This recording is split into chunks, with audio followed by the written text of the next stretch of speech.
Good afternoon. This is HorseRacingNation.com handicapper Jared Horak. In this video, we're going to talk about Kentucky Derby contenders. We're actually going to do a series of videos. I'm joined by my HorseRacingNation.com and DerbyWars.com colleague Ryan Patterson. This is Christmas for horse players, Jared. It definitely is. We're going to go right straight through the highest point earners all the way to the bottom, and we're going to break it up into videos of 4 horses in each video. And in this first video, our first horse we're going to talk about is ORB for trainer Chuck McGahee, the Florida Derby winner. Yeah, ORB, if you look at these PPs, wow, who would have thought he could be the favorite in the Kentucky Derby after his first 3 starts where he was beaten by just about a combined 30 lengths? He's really come along a long way, and he really started to come around at Gulfstream Park. He's won 4 races in a row now. He's won back-to-back rated races. And I like the fact that he can overcome different pace scenarios. He was able to overcome a slow pace at Gulfstream to win an allowance race that found the U stakes, they were going crazy fast, and he was able to run them down. And then in that last race, it was more like a moderate pace, and he won again. Right, he was much closer there. He's adaptable, like you said, and being a closer at Gulfstream Park is almost like a death sentence for him. So for him to be able to win like he did is just very impressive.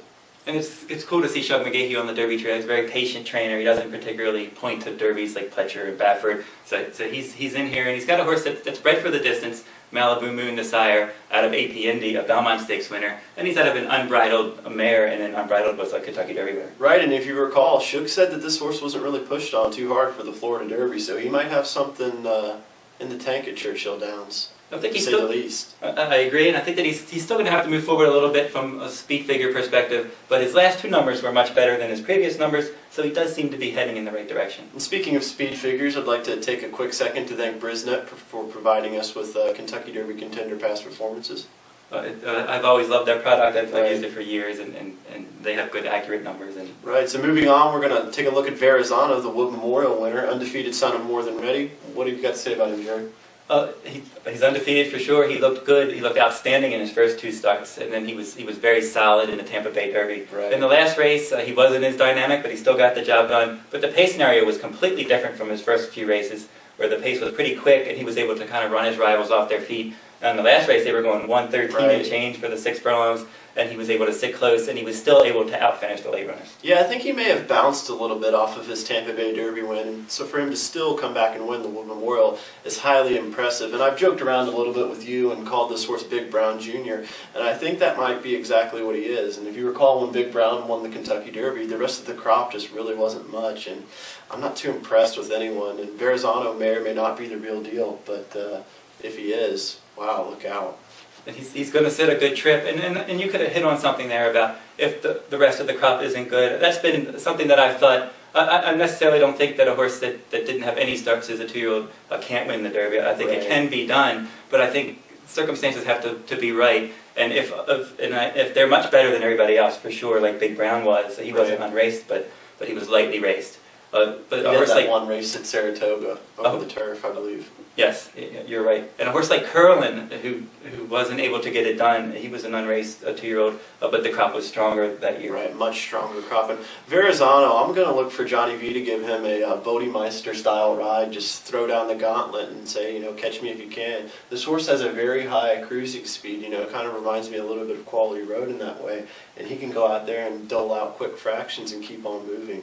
And again, as we said, with his versatility last time, with that slow pace, if the pace is slower or fast, he seems like he's going to adapt to those different scenarios.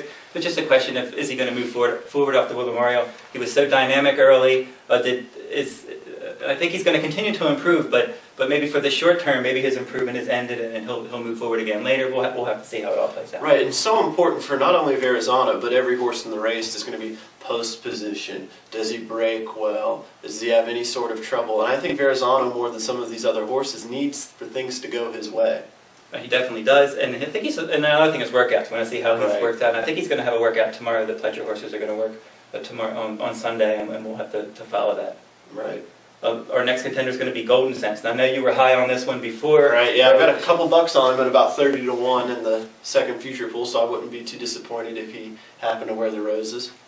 And he comes off of a big bounce-back victory. He looked like a solid Derby contender going into the San Felipe, but But in that race, he dueled on the lead. He got tired. We were a little bit suspect about his stamina, but then he bounces back, and he's very impressive in the Santa Anita Derby. Yeah, I got a little chilly on him after that San Felipe win, and if you recall, leading up to the Santa Anita Derby, Krieger all week long was like, hey, everything's fine, he's going to bounce back, he can rate, I promise he can rate, and you know what, he did, and he won. And the interesting thing is they changed the way that they were training him. He was working him strong 6 furlongs, bullets in 110, 111, up to the San Felipe. That might have been the difference maker. Yeah, and then they slowed it down. They went like 114, 116, and maybe that helped his stamina. Right. I don't know that he's 10 furlongs. I'm not sure. I still have questions about his ability at 10 furlongs. I think the pace has a lot to do with it.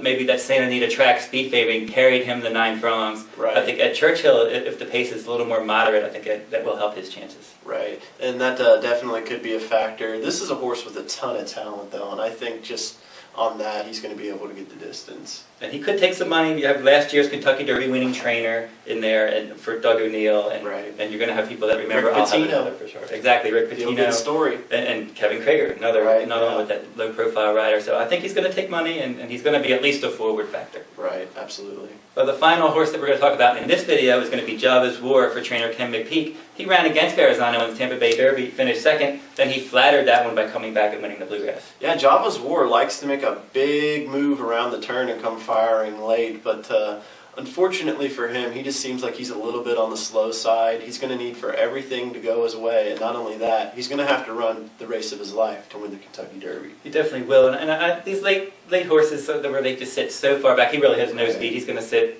close to 20th. He's going to be towards the back. He's got the right jockey for it, at least, Julian, like for real. He definitely does, and he's going to have to weave his way through, and he's going to hope for a quick pace and maybe mill him down. He's probably more likely to finish 4th, but his task isn't going to be impossible if the pace gets crazy. Right, Ken McPeak looking for his first Kentucky Derby win. He is bred for the distance, but I wasn't particularly impressed with the Bluegrass. I don't consider him a contender, but I wouldn't, just after Mind That Bird, and anything I guess can happen. If Java's War wins the Kentucky Derby, I'm probably going to have a lot of tickets to Tarot. I'm right with you on that one. And that'll wrap up this video of our 4 contenders. Now, one more quick thing I want to say, since we're going to bracket these horses into 4s, who do you like best out of the 4 horses we talked about? Verrazano. I'm not too impressed with any of the other ones. Verrazano, Goldencents, I think, are 2 very legitimate contenders. Not really crazy about ORB, not crazy about Java's War, as I just said. For me, I'm going to say ORB is, of these 4, I think he's the most legitimate threat. I like his winning spirit, he's got a decent pedigree, the right connections, and if he continues to train well, I'll definitely consider him into my top 3. Well, that'll wrap it up for this video. We'll be back with our next video, and we're going to start with Overanalyze.